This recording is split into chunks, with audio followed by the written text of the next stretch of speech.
Hello there, like 200 viewers today. I will be rating BFDI characters. If you want to see me do something outside of object shows, just leave a comment. Just a reminder that I'm getting close to 200, so if you subscribe it would be really cool.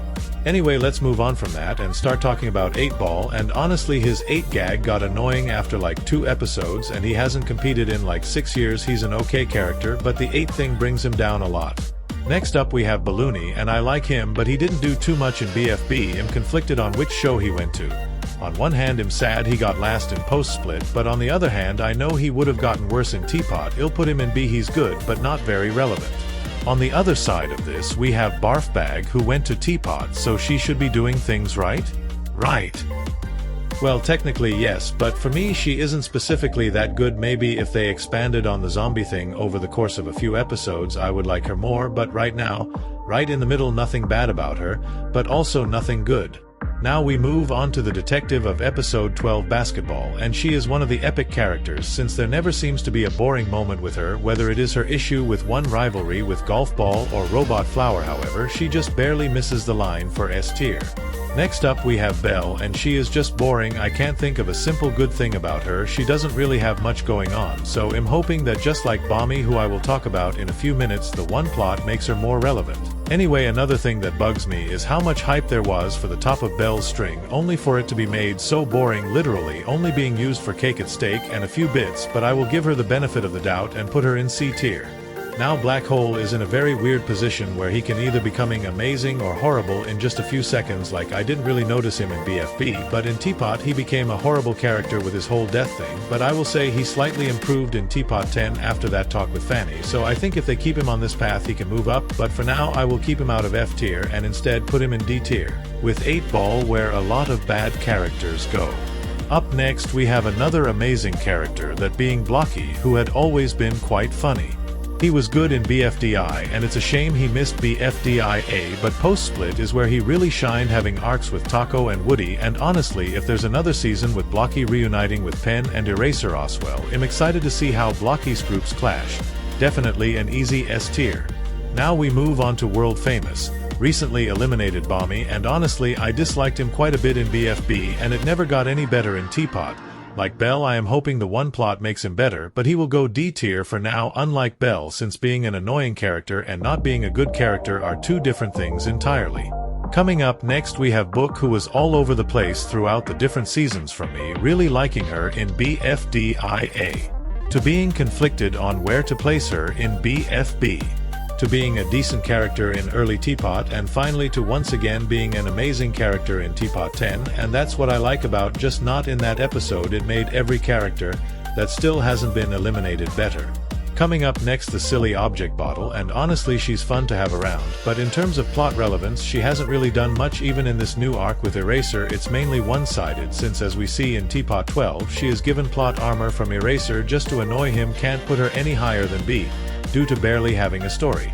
Well, it's time for someone who only competed for 3 episodes before never being seen again, also known as the Ice Cube fan, also known as Ringy, and there's very limited things I can say about her time in BFB. However, she mainly shines in Teapot 11, but even then she was outmatched by others, so I'm gonna give her C since she's probably had the least episodes here.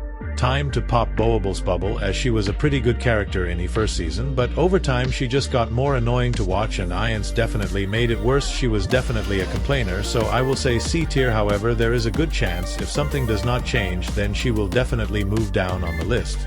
On to Cake, and he is sort of just there. I don't love or hate him really, but he does have his good moments. I wish people like Cake got more development, but anyway I'll put him in B tier. Now conveniently we move on to Clock, who I liked in BFB for some reason. Probably out of pity, but I began to dislike him in Teapot 3 when the winner thing happened, but then again it was Teapot 3, so that's fine. They saved him in Teapot 10, and just the fact he is the only character to stay after they are eliminated was also nice, so I will give him a B, but if this was early Teapot he would most likely be in D tier or F tier. Following Clock we have Cloudy, who mainly through his collection gets mentioned more than the other losers, but honestly that's the only reason I didn't forget him. Like, other than his Blocky friendship there is not much to him, and since he got separate from Blocky in the split I don't really care about him, but since he has not actually done anything wrong I will be nice and give him a C tier. Up next we have Coily, who has been a good character in general. For example, in BFDI he hated Fiery, and that's probably his worst season since that plot didn't get continued into the next season. Speaking off in BFDIA, he has a currently ongoing plot with the Pin thing, which I hope will turn into a revenge arc, and then he was kind of just Pin's friend in BFB, and then in Teapot they started separating, until his elimination due to the duo still being put together a lot. Overall he's been a great character and deserves a tier. Now we move on to David, who doesn't have much going for him, being the "aw seriously" guy. However, he has a little personality in the exit season, especially where he is shown to care for Roboty, but that's it. Despite this, I will still put him in C tier due to this bit of personality, and hopefully we get to see more interesting sides of David, and if he isn't in the next season, aw seriously. Okay, do you really expect me to have a lot of yapping to do for David? Okay, let's move on to Donut before my brain explodes. Anyway, unlike the other people in his tier, he is somewhat relevant, but he often shifts between relevant and irrelevant in Teapot. Other than that, he is a decent character. I just personally don't really like or care about him more than people like Book or Blocky, so I guess I will put him in B tier. However, if they establish a proper story arc for him in the future, I can see him moving up. And yeah, I'm barely going to talk about Dora. The Exeter episode can only do so much.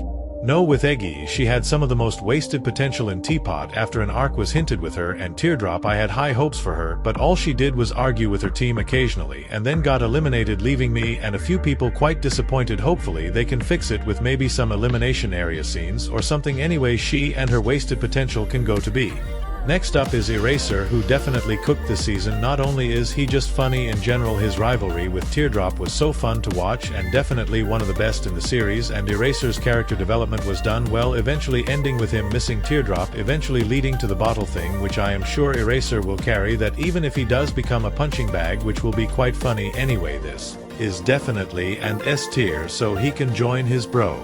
And now we move on to Death Pact collapser Fanny, and honestly I didn't care about her at first. All she had going for her is she was on Iance, but she really peaked in Teapot 7, where she began the end of the original Death Pact, and she proceeded to carry the next few episodes, at least in terms of Death Pact again, and this phase came to a satisfying conclusion with both sides coming to an agreement, so it's back-to-back S tiers. Definitely one of the best character changes to come out of Teapot. Anyway, I think I will stop there for now, and if you liked this video then check out the second part, which will come out in a few days. Anyway, thanks for watching and bye.